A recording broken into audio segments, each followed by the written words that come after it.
Hi everyone, मेरा नाम है Seep Pahuja and I am biology educated in NEET UG category. And आज मैं आपके साथ दो और चेंजेस शेयर करने वाली हूं जो कि नई एनसीईआरटी में है। एंड जो बच्चे ओल्ड एनसीईआरटी से पढ़ रहे हैं अकॉर्डिंग टू न्यू सिलेबस, वो ये छोटे छोटे चेंजेस को मिस आउट कर सकते हैं, क्योंकि ये चैप्टर्स वो हैं जो ऑलरेडी दोनों सिलेबस में है, पहले भी थे अब भी हैं। अब जब हमें लगता है कि चैप्टर पूरा का पूरा सेम आ रहा है तो जनरली हम ओल्ड से ही पढ़ लेते हैं, उसको न्यू से टैली नहीं करते, एक एक लाइन करके नहीं देख पाते हैं। आप जानते होंगे कि मैंने एक वीडियो रिलीज किया था 2 दिन पहले जिसमें मैंने 2 मेजर चेंजेस बताए थे। मैं इस वीडियो को यहाँ आई बटन पे लिंक कर रही हूँ और नीचे कमेंट्स में भी पिन करके जाऊंगी। जिसने वो वीडियो नहीं देखा सबसे पहले तो जाके वो वीडियो देखें, क्योंकि वहां मैंने आपको 2 मेजर चेंजेस बताए थे जो न्यू एनसीईआरटी में हुए हैं।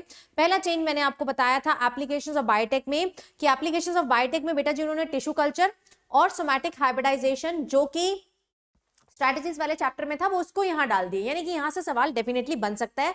तो अगर आप ओल्ड एनसीईआरटी फॉलो करते हैं तो ये वाला पोर्शन स्ट्रैटेजीज वाले में से पढ़ लेना। दूसरा मैंने आपको चेंज बताया था रेस्पिरेशन वाले चैप्टर में, जिसमें मैंने बोला था कि इन्होंने इमेज और टेक्स्ट में थोड़ा सा चेंज कर दिया है। इमेज में 2 प्रोटॉन से 1 एटीपी बन रहा है और टेक्स्ट में 4 प्रोटॉन पंप होने से 1 एटीपी बनता है। इनफैक्ट इसका पूरा डिटेल मैंने आपको उस वीडियो में एक्सप्लेन किया था, तो उस वीडियो को जाके जरूर देखना जिसने नहीं देखा है। आज मैं आपको 2 और चेंजेस बताने वाली हूं जो कि न्यू एनसीईआरटी में है और ओल्ड एनसीईआरटी में वो चीजें चेंज नहीं है। तो प्लीज इस वीडियो को सबसे पहले तो लाइक कर दो एंड शेयर कर देना अपने सारे दोस्तों के साथ, ताकि किसी का भी ये अपडेट मिस ना हो। एंड कमेंट जरूर करके जाना आपको ये चीजें पहले पता थी या फिर नहीं पता थी। तो पहला चेंज आता है बेटा जी एक्सक्रीशन वाले चैप्टर में से। एक्सक्रीशन ये आपके सामने न्यू एनसीईआरटी है, मैंने ओल्ड एनसीईआरटी का यहाँ पर स्क्रीनशॉट भी लिया हुआ है। न्यू एनसीईआरटी क्या कहती है, ध्यान दो।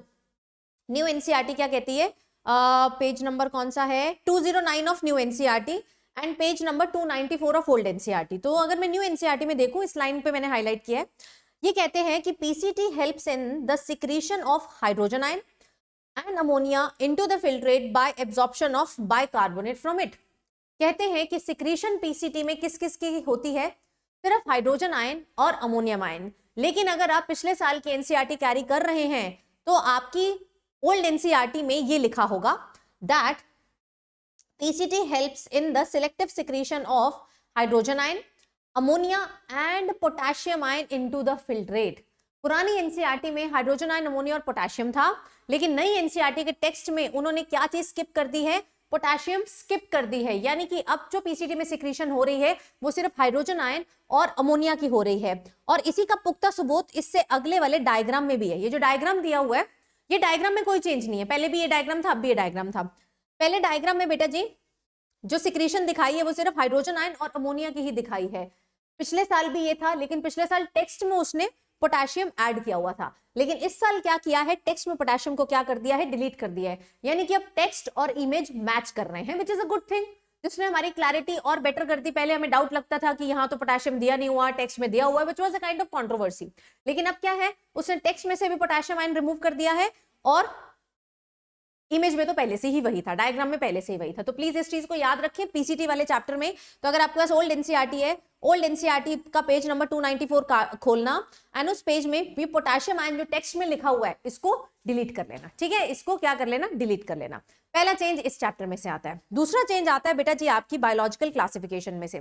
बायोलॉजिकल क्लासिफिकेशन का लास्ट, ये जो लास्ट है ना वायरसेस वाला, page number 20 of new NCERT, इसको जरा ओपन करें। खैर ये चेंज पिछले साल वाली एडिशन में भी है, लेकिन अगर आप पिछले से पिछले वाला एडिशन ले रहे हैं उसमें आपको चेंज दिखेगा। तो अब आप अपनी एनसीईआरटी खोल के देखना आपके पास क्या जस्ट लास्ट ईयर वाला एडिशन है या फिर उससे पुराना है। उससे पुराने वालों को ये चेंज दिखेगा, बाकी ये जो 2023 वाला अपडेट है उससे पिछले अपडेट में ये ऑलरेडी था। ठीक है, फिर भी मैं एक्सप्लेन कर देती हूँ क्योंकि there are many dropper students जो कि पुरानी एनसीईआरटी को फॉलो करते हैं। देखिए पुरानी एनसीईआरटी क्या कहती थी, ये मेरे पास 2 साल पुरानी एनसीईआरटी है। ये 2 साल पुरानी एनसीईआरटी का पहला लाइन क्या लिखा हुआ, the name virus that means the venom और the poisonous fluid was given by Pasteur. इसने बोला था कि पास्टर ने क्या बोला, वायरस नाम दिया। ठीक है, लेकिन अगर आप पिछले साल वाली एनसीईआरटी देखेंगे तो इसने ऐसी कोई लाइन नहीं लिखी that the name virus was given by Pasteur. इसने यहाँ पर नीचे लिखा है एमडब्ल्यू बाइजरिंग के बारे में, that he demonstrated that the extract of infected plants of tobacco could cause infection in the healthy plants and name the new pathogen virus। यानी कि नई एनसीईआरटी इस साल और उससे पिछले साल वाली एनसीईआरटी के अकॉर्डिंग जो नाम वायरस है वो किसने दिया था, एमडब्ल्यू बाइजरिंग ने दिया था। किसने नहीं दिया था, पास्टर ने नहीं दिया था। But this was already present in the second last version. अगर आपके पास सेकंड टू सेकंड लास्ट है तो बेटा आपको पास्चर दिखाई देगा, लेकिन ये पास्चर नहीं है, please be aware, it is only M Beijerinck. इसने पहली लाइन में लिखा ही नहीं कि नेम वायरस किसने दिया है, इसने बेटा जी इसी लाइन में इस चीज को मेंशन किया है। तो ये आप अपनी एनसीईआरटी से चेक करना आपके पास कौन सी है, और अगर बहुत पुरानी है तो पास्चर को काट के आप लिख लेना that it was given by Beijerinck. ठीक है, दैट इज इट। ये 2 चेंजेस हैं। तो टोटल मेरे पास कितने चेंजेस हो गए? 4। पहला एप्लीकेशंस ऑफ बायोटेक में टिश्यू कल्चर और सोमैटिक हाइब्रिडाइजेशन, दूसरा रेस्पिरेशन वाले में 4 प्रोटॉन पंप होने से 1 एटीपी बनता है, उसने टेक्स्ट में चेंज किया। तीसरा बेटा जी एक्सक्रीशन वाला जो कि लेजिट है, जो कि इस साल की एनसीईआरटी में ही चेंज हुआ है, पोटेशियम आयन उसने टेक्स्ट में से रिमूव कर दिया है कि उसकी सिक्रीशन पीसीटी में नहीं होती है। चौथा चेंज बेटा जी आपके बायोलॉजिकल क्लासिफिकेशन के वायरस वाले पोर्शन में कि वायरस जो नाम है ये किसने दिया था। ओल्ड एनसीईआरटीज में दिया हुआ है पास्चर ने, लेकिन न्यू एनसीईआरटी में इसको अपडेट करके किसने दिया है? It was given by MW Beijerinck. ठीक है जी, तो वीडियो कैसा लगा ये मुझे जरूर बताना, और मुझे बताना आपको इसमें से कितने चेंजेस पता थे। और मैं आपको एक बारी रिवाइंड करा दूं, क्योंकि ना बहुत ज्यादा अपडेट हो गया, आई नो यार, रोज नया अपडेट आ जाता है, ये हो जाता है। तो फाइनली बेटा जो सिलेबस आपको फॉलो करना है ये वही है जो एनटीए ने और एनएमसी ने आपको दिया है, लेकिन कुछ चीजें ऐसी हैं जो आपको एडिशनली करनी है जो कि न्यू एनसीईआरटी में नहीं है। जैसे कि what is living new NCERT में नहीं है, आपको पढ़ना था, पढ़ रहे हैं ना, मैंने इस पे स्पेशली एक प्रॉपर प्लेलिस्ट बनी हुई है, जो नहीं पढ़ रहे प्लीज वो मेरी प्लेलिस्ट से देख सकते हैं, मैं कमेंट करके जाऊंगी इस प्लेलिस्ट के लिंक को।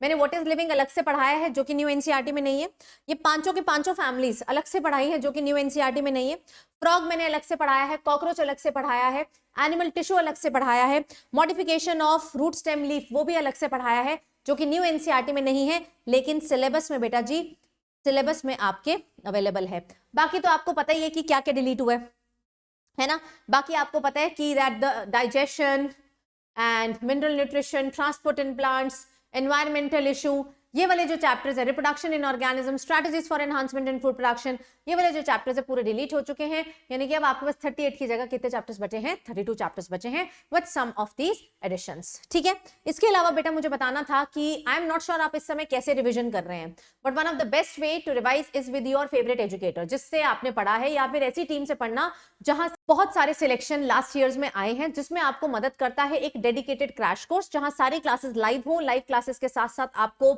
लाइव टेस्ट हो, लाइव टेस्ट के साथ साथ आपके डाउट क्लियरिंग सेशंस हो, आपको सारी पीवाईक्यूज, आपको सारे डीपीपीस बेटा जी मिले। ऐसा एक क्रैश कोर्स बेटा हमने लॉन्च किया था जिसका नाम है ऑल स्टार क्रैश कोर्स।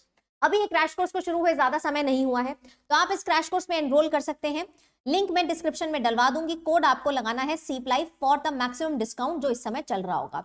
अगर बेटा जी आप कहीं और ऑलरेडी एनरोल्ड हैं या फिर आप यूट्यूब से ही पढ़ते हैं, तो बेटा if you can not buy crash course, then the best thing and the must do thing is to buy the test series of this crash course. Test series क्या है? टेस्ट सीरीज में आपको मौका मिलेगा लाइव टेस्ट देने का उन्हीं crash course के बच्चों के साथ और अपनी परफॉर्मेंस को जज करने का। इस टेस्ट सीरीज में बेटा टोटल 5 पार्ट सिलेबस टेस्ट है एंड 6 फुल सिलेबस टेस्ट है। और अभी इस टेस्ट सीरीज पे अर्ली बर्ड ऑफर चल रहा है, अभी इस टेस्ट सीरीज पे अर्ली बर्ड ऑफर चल रहा है एंड आपको ये टेस्ट सीरीज मिल रही है केवल 999 रुपीज में। इस पे भी बेटा जी कोड क्या लगाना है? सीपलाइव, नीचे मैंने लिंक दे दिया है आपको कमेंट बॉक्स में, वहां से जाकर ले लो।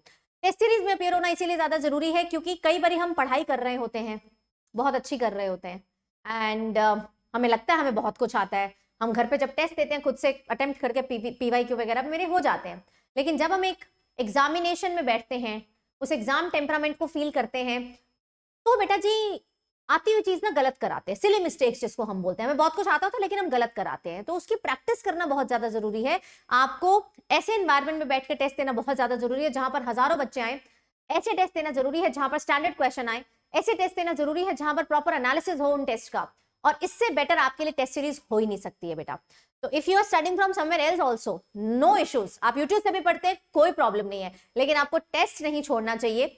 ये टेस्ट सीरीज आपकी ऑनलाइन टेस्ट सीरीज है, लिंक नीचे दिया हुआ है, तो टाइमली ले लीजिए। पहला टेस्ट बेटा जी इसका आ रहा है 11th ऑफ फेब को, पहला टेस्ट आ रहा है 11th ऑफ फेब को, so make sure that you are enrolling in this. बाकी कमेंट सबने करके जाना है एंड मुझे बताना है कि आपको ये चेंजेस पहले से पता थे या फिर नहीं पता थे। बाकी और कोई अगर मुझे चेंज दिखेगा डेफिनेटली बेटा I will try to update you, and मैं चाहती हूँ हर बच्चे का सिलेक्शन हो, जो बच्चा ऑनेस्टी से मेहनत कर रहा है, कहीं भी कर रहा हो कोई बात नहीं, जो बच्चे ने मेहनत की है, जिसमें पोटेंशियल है, उसका डेफिनेटली सिलेक्शन होगा and I will be with you till the end. मैंने बेटा पिछले 3 साल पहले पढ़ाना शुरू किया था ऑनलाइन, ऑफलाइन तो बेटा बहुत समय हो गया, टोटल 10 साल से ज्यादा हो गया। इन 3 सालों में ऐसा कोई कोर्स नहीं है, चाहे वो मेरे प्लस आइकॉनिक का हो, चाहे वो यूट्यूब का हो, जो हमने कंप्लीट ना किया हो। ऐसी कोई चीज नहीं है जो ना बताई हो, अपना बेस्ट दिया है एंड उसी से बेटा तभी सबसे ज्यादा सिलेक्शंस हमारे प्लस से और हमारे यूट्यूब से आते हैं। तो इसीलिए आप पूरा भरोसा कर सकते हैं, अच्छे से पढ़िए, आप सब कर सकते हैं, अपने ऊपर भरोसा रखिए। Thank you so much.